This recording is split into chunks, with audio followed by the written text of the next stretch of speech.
Hello et bienvenue sur le podcast Action Réservation, le podcast qui vous invite à vous connecter à vos futurs voyageurs.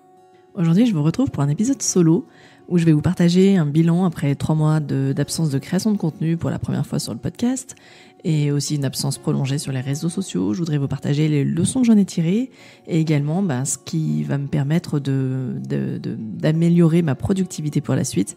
Donc tous ces conseils-là, je vais vous les partager dans cet épisode. Je suis Yen Bui, formatrice en marketing pour les professionnels du tourisme. Chaque semaine, seule ou avec mes invités, je vous emmène explorer toutes les richesses et le potentiel touristique de votre territoire. Chaque épisode est une invitation à emprunter le chemin parfois tortueux du marketing émotionnel pour connecter plus pleinement à vos futurs voyageurs. Si pour vous, le voyage est synonyme de rencontre et de transformation intérieure, alors vous êtes au bon endroit. Abonnez-vous au podcast pour ne manquer aucun épisode et à ma newsletter pour recevoir tous mes conseils et mes ressources gratuites. Si vous souhaitez soutenir ce podcast, merci de lui laisser une jolie note 5 étoiles ou un commentaire sur la plateforme Apple Podcast ou Spotify, ou tout simplement merci de le relayer et le partager autour de vous pour m'aider à faire connaître ce podcast. Merci à tous, déjà pour commencer, merci à tous de continuer à me suivre sur le podcast. C'est le vrai premier épisode que j'enregistre depuis la reprise de la saison 4, parce que les 2 premiers épisodes qui ont été diffusés avaient été enregistrés au début de l'été 2024. Donc en fait, cet épisode que j'enregistre actuellement, c'est vraiment le tout premier de cette nouvelle saison. Et j'avais envie de commencer par un premier bilan de ce qui s'est passé cet été, parce que durant cet été, j'ai effectivement fait une grosse coupure parce que j'avais pris une autre activité qui m'a pris beaucoup de temps et j'ai dû faire des choix. J'ai dû renoncer à la création de contenu, à revoir où étaient mes priorités, donc un mal pour un bien finalement. Et je voudrais vraiment partager ce qui s'est passé en termes de résultats, parce que finalement, c'est durant cette période et notamment le mois de septembre qui est de toute façon un mois de reprise, mais c'est le premier mois de septembre depuis le début de mon activité où j'ai autant de demandes entrantes, alors qu'en fait je n'étais pas présente. Alors pas vraiment présente, ou alors présente mais sur d'autres canaux, sur d'autres sujets. Et finalement j'avais envie de vous partager ces conclusions et vous partager aussi les nouvelles opportunités qu'on peut y voir. Et voilà, de façon très concrète, j'ai essayé de vous partager ce bilan sous la forme de quelques points concrets que je peux vous partager et que vous pouvez vous aussi appliquer dans vos propres business. Alors, la première leçon que j'en tire, et j'en étais déjà convaincue, mais elle s'avère véridique et réalisable aujourd'hui, c'est que durant ces 3 mois d'absence, donc je parle de 3 mois parce qu'effectivement le dernier épisode qui avait été de la saison 3 a été diffusé début juillet. Durant tout l'été, j'ai fait des rediffusions d'épisodes, notamment les épisodes que j'avais enregistrés avec des influenceurs lors de la sortie de l'annuaire des influenceurs voyage et lifestyle. Et durant cet été et puis durant le mois de septembre, je n'ai pas créé de nouveaux contenus et j'ai été très très peu présente sur les réseaux sociaux. Alors, je me le suis permise aussi parce que en été, c'est une haute saison pour vous. Donc en fait, je le sais aussi depuis 2 ans et demi que c'est une période où le taux d'écoute peut baisser, ce qui finalement n'est pas tout à fait vrai pour cet été. Et là où la première bonne nouvelle de cette absence, c'est qu'en fait, ça n'a pas fait chuter mes statistiques et ça n'a pas fait chuter, par exemple, ma présence sur mes statistiques sur les réseaux sociaux, ma fréquentation. Alors, je n'ai pas gagné de nouveaux abonnés, mais par contre, le nombre de vues, le nombre de suivis, etc., n'a pas vraiment chuté. Ça, c'est la bonne nouvelle.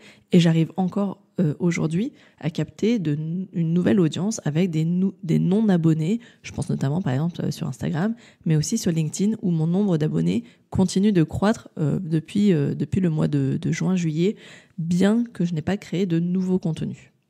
Du coup, la conclusion qu'on peut en tirer, c'est que il y avait vraiment un avantage à avoir créé cette bibliothèque de contenu. Je vous le dis depuis très longtemps, en fait, vous devez capitaliser une stratégie de contenu. C'est-à-dire que toutes les personnes qui ont tout misé uniquement sur leur stratégie Instagram, le jour où elles veulent faire une pause, ça va être beaucoup plus compliqué de revenir. Parce que, en fait, on ne nous attend pas. Sur Instagram, encore plus.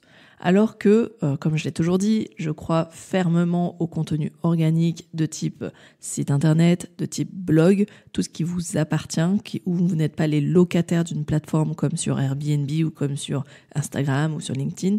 tout réseau ou toute plateforme sur lesquelles vous êtes présent, vous n'en êtes que les locataires. Contrairement à votre propre site internet dont vous maîtrisez le contenu de A à Z, ça a un avantage, c'est que ces contenus restent pérennes et notamment si vous travaillez votre stratégie de référencement naturel, les contenus continuent de travailler pour vous. Et cela même 1 an ou 2 ans après. Pour preuve, c'est que mes épisodes, même des plus anciens, on continue de tourner si je regarde les statistiques. Et en fait, l'avantage d'être absent et d'avoir créé une telle bibliothèque de contenu, c'est qu'il y a de quoi se contenter, il y a de quoi aller chercher, consommer du contenu, notamment avec, en fait aujourd'hui sur le podcast, il y a quand même 140 épisodes au total, entre les saisons de podcast, les épisodes bonus, les coulisses, le journal de bord, ça fait au total 146 épisodes qui étaient en ligne au moment de la coupure. Donc en fait, il y a de quoi faire. Et ça, je dois le reconnaître, ça m'a permis de quitter sereinement, de faire cette pause de ma façon très sereine en me disant il y a de quoi faire et j'ai pu simplement proposer des rediffusions, j'ai pu proposer du recyclage de contenu. Ça, j'en parle aussi dans plusieurs épisodes où effectivement, vous ne devez pas vous mettre en tête que la création de contenu est forcément une création de contenu inédit. La création de contenu, ça peut aussi être du recyclage de contenu. Ça peut être aussi simplement faire un extrait de contenu qui existait déjà et de le retravailler sous un autre format, par exemple, ou tout simplement le remettre au goût du jour, le retravailler, que ce soit un article de blog, etc., le retravailler un petit peu et à nouveau en faire sa promotion. Parce que ce contenu, on en fait toujours, et moi la première, on fait toujours la promotion d'un contenu au moment de sa sortie et il part aux oubliettes. Alors qu'en fait, on a une base, on a un capital actif de notre stratégie de contenu qu'on se doit en fait de renouveler, de remettre à la une de temps en temps en fonction de l'actualité, en fonction de la saison, en fonction de la météo et de se dire ce contenu, c'est le bon moment à nouveau. Donc je prends l'exemple, si on regarde la saisonnalité, c'est la période automnale. Et là, en fait, qu'est-ce qui vous empêche, ne serait-ce qu'en story, de repartager des contenus que vous aviez partagés à l'automne dernier, lors de randonnées, lors de balades, lors de simplement de paysages, etc., que vous pouvez simplement repartager. Là-dessus, il y a effectivement une très bonne élève et qui, je sais, écoutera cet épisode de podcast, j'en suis certaine. C'est Marjorie de la Maison L'Aiguille qui a vraiment capitalisé sur sa stratégie de contenu. Alors, effectivement, qui n'est pas forcément très présente sur son site web, moins que un Pascal du Pêche de Vigne, par exemple, qui, on le sait, et crée beaucoup de contenu sur son site web, notamment dans la partie blog. Néanmoins, Marjorie réutilise les contenus qu'elle a postés sur Instagram, sur ses comptes, dans son feed d'actualité, dans son mur. Et en fait, n'hésite pas à les repartager en story pour faire des liens avec son propos à l'instant T. C'est-à-dire qu'elle dit, par exemple, rappelez-vous, j'avais posté cette recette de Guillaume, donc elle remet le post. Rappelez-vous, à l'automne, on avait ce paysage. Rappelez-vous, il y a 1 an, on avait cette vue-là, il y avait eu les premières neiges, etc. Et donc, elle refait et elle fait le pont avec justement son calendrier de réservation, par exemple, l'ouverture de la station de ski de son village, etc. Donc ça, c'est vraiment l'idée de se dire, capitalisez sur votre bibliothèque de contenu, sur les contenus que vous avez déjà créés, parce qu'en fait, ils sont toujours d'actualité. La plupart sont encore d'actualité, et à moins que vous ayez parlé d'un événement qui a eu lieu à un instant T, mais encore néanmoins, même un événement, il y a toujours une suite à un événement. Il y a toujours des leçons qu'on peut tirer d'un événement, il y a toujours des résultats suite à un événement auquel on peut avoir participé. Donc ça, c'est la première leçon que j'avais envie de partager avec vous, c'est que ça a un véritable avantage de créer une bibliothèque de contenu et de s'appuyer dessus et de faire du recyclage. Ça va vous libérer de la charge mentale. Et là, je peux vous le dire, pendant 3 mois, j'ai pu me reposer sur ma création de contenu. Et ça, c'est vraiment un soulagement quand on ne veut pas perdre l'audience qu'on a pu travailler, qu'on a développée vraiment à la sueur du front pendant plus de 2 ans comme moi. Du coup, ça me permet aussi de faire le pont avec la deuxième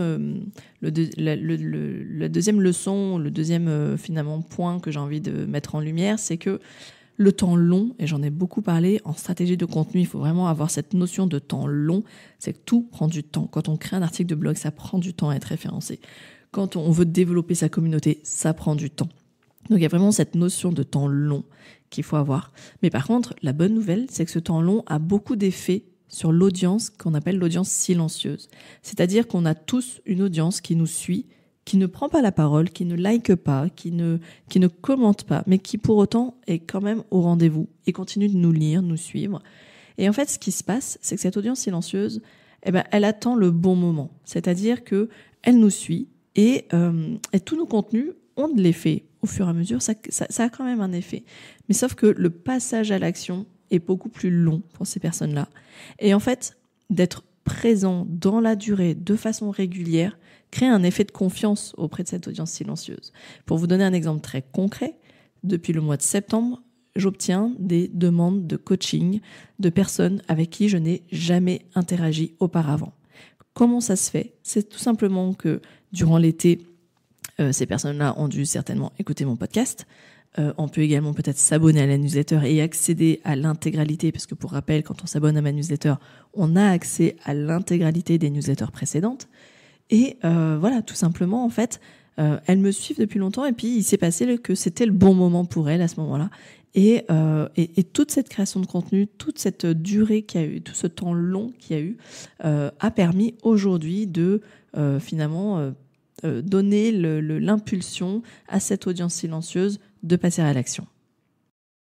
Le troisième point que je voulais vraiment évoquer avec vous, c'est que j'ai fait une pause pendant 3 mois, mais il a fallu aussi, au moment où je décidais de reprendre, parce que il était temps pour moi de reprendre, et puis j'en avais vraiment envie, ça commençait vraiment à me travailler et à finalement me faire plus de mal d'avoir coupé que de bien.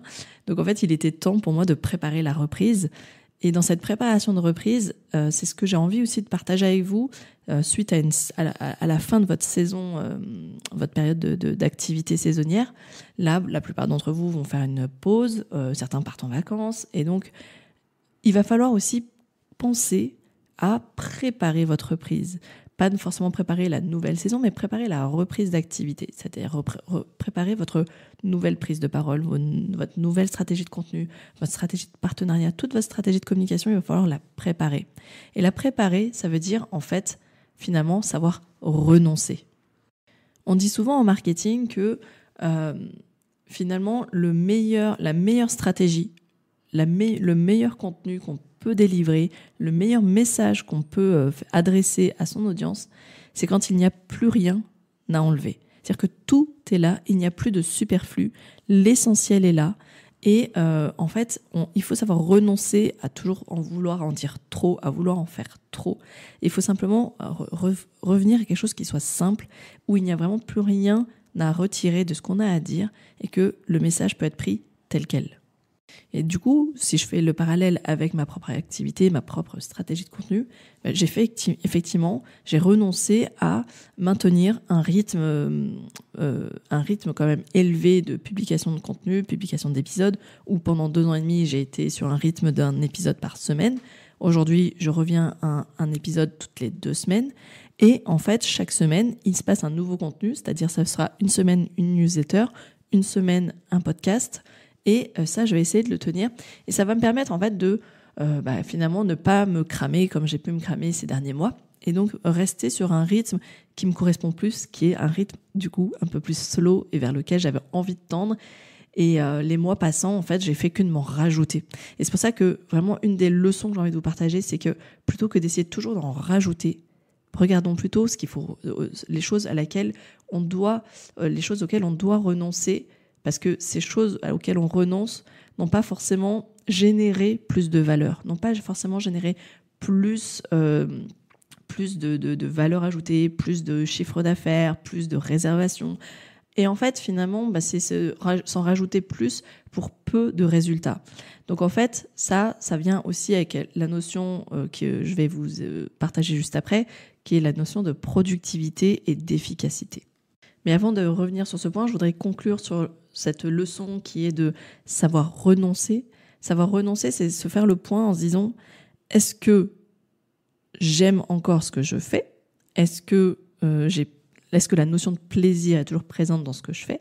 Et puis surtout, est-ce que ce que je fais, ça peut être justement le temps passé sur Instagram, la fréquence de publication, etc. Est-ce que ça me génère vraiment des résultats ? C'est ce qu'on appelle la loi de Pareto, en fait. Quels sont les 20% d'actions qui me génèrent 80% de résultats. C'est ça en fait. Quel est l'essentiel des actions qui génèrent le plus de résultats? Et en fait, il va falloir prendre le temps d'analyser ces actions concrètes qui ont vraiment un impact sur votre stratégie et sur vos résultats. Et il va falloir apprendre à se concentrer sur son business et sur ces actions-là. C'est là où vraiment la notion de productivité va être importante. C'est savoir se concentrer sur son activité, sur sa stratégie pour générer des réservations, générer des leads, générer des business, générer de nouveaux abonnés qui vont devenir des futurs voyageurs pour vous. Et donc pour terminer sur savoir renoncer, ça va être vraiment de se dire, ok, en fait, quand je fais seulement ces 3 ou 4 actions, finalement, je reçois les mêmes, j'arrive à obtenir les mêmes résultats, sans en plus me cramer, sans que ça me prenne trop de temps, sans devoir renoncer à quelque chose dans l'ordre, dans la sphère privée par exemple.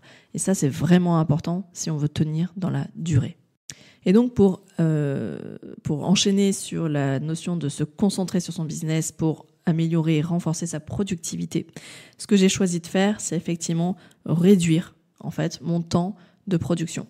C'est-à-dire que j'ai décidé de revoir à la baisse mon temps d'activité. C'est-à-dire que jusqu'à présent, j'étais sur un temps plein dans mon activité, on va dire un temps plein ou un mi-temps avec un 80% avec une journée dédiée aux enfants.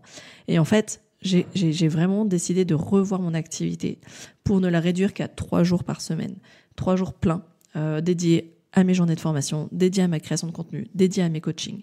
3 jours pleins. Les 2 autres jours de la semaine, il y en a un que je garde pour mes enfants et puis il y en a un que j'ai pas essayé de garder pour moi. Ça, c'est la grande nouveauté dans ma préparation de reprise.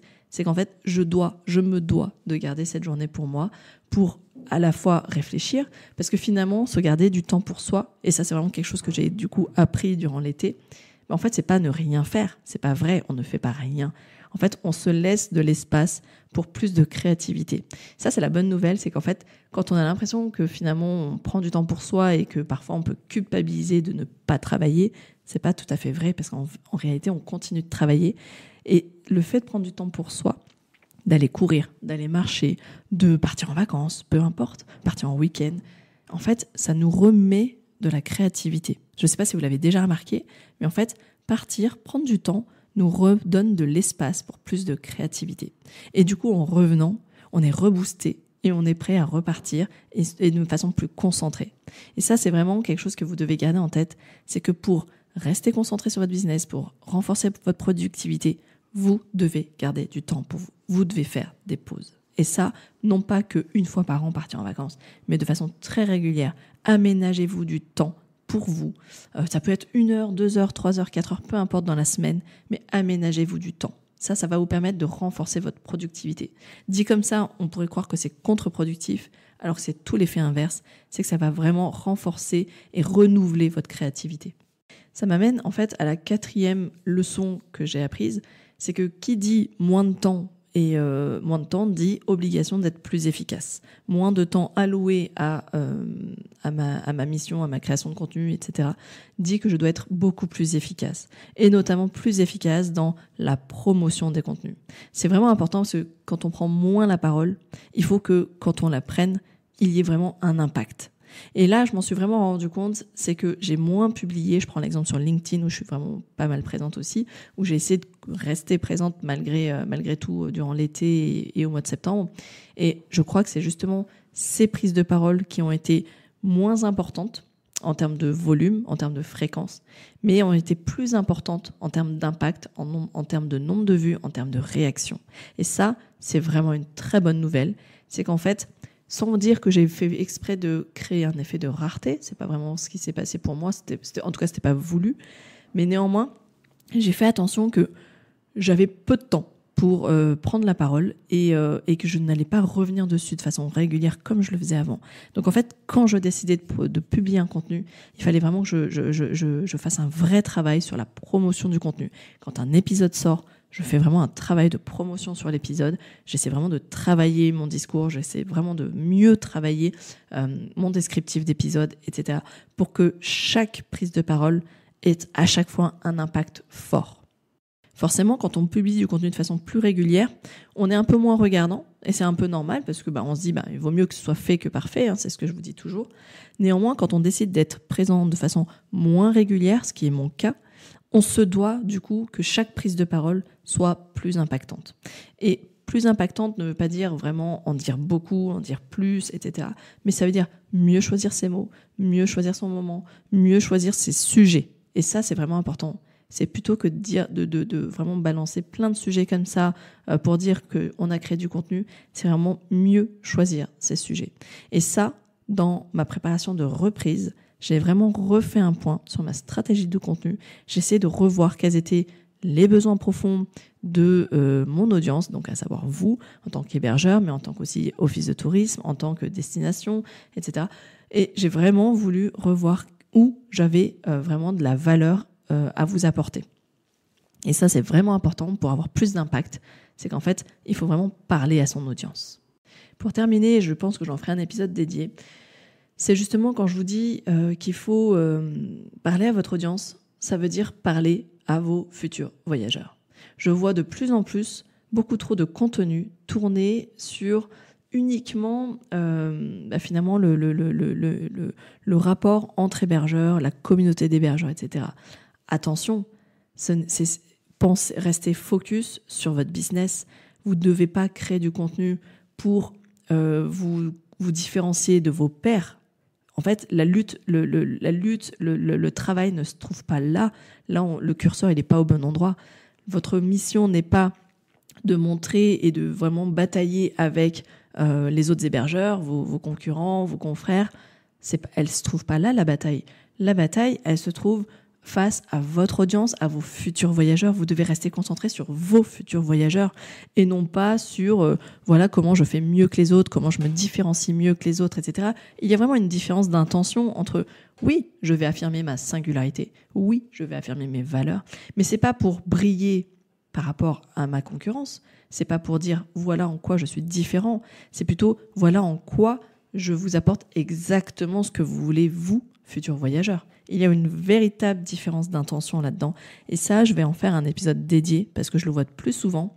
Je le vois aussi, par exemple, chez les influenceurs, les créateurs de contenu où de plus en plus, en fait, c'est du contenu qui est là pour... Alors, c'est chouette d'avoir une communauté. C'est chouette de faire partie d'une communauté, d'avoir de l'entraide, évidemment. De temps en temps, ça fait du bien. Mais ça ne doit pas être la majorité de vos contenus où je vois de plus en plus, je prends l'exemple des influenceurs, je vois de plus en plus de messages qui expliquent vraiment le métier, les coulisses du métier d'influenceur, pas de souci, mais ça doit rester focus auprès de l'audience recherchée, à savoir pour les influenceurs, notamment soit des hébergeurs, soit des destinations touristiques qui veulent travailler et collaborer avec eux. Et le but n'est pas de vraiment aller chercher la validation presque de ses pairs. En fait, j'ai envie de dire, c'est pas eux qui vont vous payer. Et ça, le problème, c'est qu'on est en train de tomber un peu dans ce besoin de faire partie d'une communauté pour se sentir moins seul, et je l'entends tout à fait. Mais néanmoins, attention, cette communauté, il y a une différence entre une communauté d'entraide et une communauté de voyageurs, ou en tout cas de clients potentiels, qui sont ceux qui vont vous permettre de vivre et de générer votre activité, votre chiffre d'affaires. Donc ça, il ne faut vraiment pas que vous le perdiez de vue. Et je sens qu'il y a une dérive qui se passe, je ne sais pas si vous l'avez perçu aussi, il se passe cette dérive où en fait, on oublie de se focaliser sur notre propre audience. Tout ça pour ça, parce qu'on est dans une bataille de voilà comment je me différencie de ma concurrence. Donc en fait, on ne met vraiment pas l'énergie au bon endroit. Donc je voudrais terminer cet épisode sur ce dernier point qui est soyez au rendez-vous avec votre audience, vos clients, ceux qui vous payent. C'est le plus important. Soyez au rendez-vous avec eux. Proposez-leur du contenu pour eux. Quels sont leurs besoins? De quoi ont-ils besoin? Quelles sont leurs attentes? Quelles sont les questions qui se posent? Comment vous pouvez les aider? Vous voulez vous proposer des hébergements pour un hébergement pour des couples? Adressez-vous aux couples. Ne vous adressez pas aux autres hébergeurs. Ne vous adressez pas aux familles. Okay? Restez concentrés et soyez spécifiques et soyez au rendez-vous auprès de cette clientèle qui vous fait confiance pour lui apporter quelque chose qui l'intéresse. Si vous voulez développer une audience captive, il va falloir savoir capter l'attention. Et surtout, si on décide de réduire son temps passé sur la prise de parole, la création de contenu, il va falloir être de plus en plus ingénieux pour capter vraiment l'attention de notre audience. Et donc voilà pour cet épisode. J'espère que ce petit bilan vous a plu. Je pense que vraiment ces leçons que j'en ai tirées peuvent vous servir à vous aussi. Je sais que beaucoup d'entre vous parfois se posent la question, justement, est-ce que la stratégie de contenu c'est vraiment utile pour eux ? Est-ce que c'est vraiment quelque chose qui génère de la visibilité réellement, etc. Prenez ce temps-là. Prenez cet épisode. Je vais vous récapituler les leçons que j'en ai apprises. C'est qu'effectivement, c'est quand on veut revoir sa stratégie et notamment revoir son temps passé à sa création de contenu. Il est important d'avoir en tête qu'il est important de capitaliser sur les contenus déjà existants. Avoir une bibliothèque de contenus existants, c'est important. Donc ça veut dire penser aussi à archiver, à indexer, à répertorier l'ensemble de vos contenus par thématique pour savoir lesquels vous pouvez facilement recycler. La deuxième chose, c'est que vous devez garder en tête qu'il existe une audience silencieuse et que le temps long a de l'effet, notamment sur elles. C'est-à-dire qu'elles prennent du temps, beaucoup plus de temps que d'autres audiences plus captives, mais en fait, elles prennent plus de temps parce qu'elles ont besoin de plus de temps pour faire confiance, en fait, tout simplement. Et donc, plus en fait, vous créez du contenu dans la durée, plus cette audience silencieuse va pouvoir venir vers vous. Troisième leçon, c'est que quand on veut réduire son temps et quand on veut faire une coupure parce qu'on part en vacances ou autre, prenez le temps de préparer votre reprise et prenez le temps de la préparer avant de couper ou bien avant de reprendre pour savoir exactement ce à quoi vous devez renoncer. N'oubliez pas qu'il ne s'agit pas de rajouter, mais c'est bien de retirer. Il va falloir renoncer, enlever ce qui est superflu, ce qui ne génère pas de résultat. C'est vraiment important. Et savoir garder ce qui nous fait plaisir et ce qui, évidemment, génère du résultat. Dernière leçon, c'est que pour gagner en productivité, vous allez devoir vous concentrer sur votre business. Et vraiment vous concentrer sur votre business et sur la valeur que vous devez apporter aux futurs voyageurs. Et enfin, n'oubliez pas de promouvoir vos contenus. Quand vous prenez la parole, surtout si ça se fait de moins en moins souvent, prenez le temps de promouvoir ce contenu-là. Racontez pourquoi on doit l'écouter, pourquoi on doit le regarder, le lire, le consommer. C'est vraiment important de dire qu'est-ce qu'on va trouver dedans. Et ça va permettre de capter l'attention. En quoi ce contenu va aider notre audience. C'est vraiment, vraiment important de promouvoir ces contenus parce que si on prend moins la parole et qu'on veut vraiment avoir plus d'impact, il va falloir apprendre à mieux promouvoir ces contenus. Et on arrive à la fin de cet épisode. Merci à tous de l'avoir écouté jusqu'au bout. J'espère qu'il vous a plu. Je vous retrouve dans 15 jours pour un nouvel épisode en mode interview. Et puis d'ici là, portez-vous bien. Et n'oubliez pas de vous abonner à la newsletter si ce n'est pas déjà fait, où je vous livre des conseils concrets en plus des épisodes de podcast. Vous avez le lien dans la description de cet épisode. Et puis si vous avez envie de soutenir le podcast, n'oubliez pas de lui donner une petite note 5 étoiles, ça fait toujours plaisir, ou un avis sur la plateforme d'écoute de votre choix, notamment Apple Podcast ou Spotify. Ça m'aide toujours à faire connaître le podcast. Merci à tous de me suivre, merci de votre fidélité et puis je vous dis à très vite, portez-vous bien. Ciao ciao.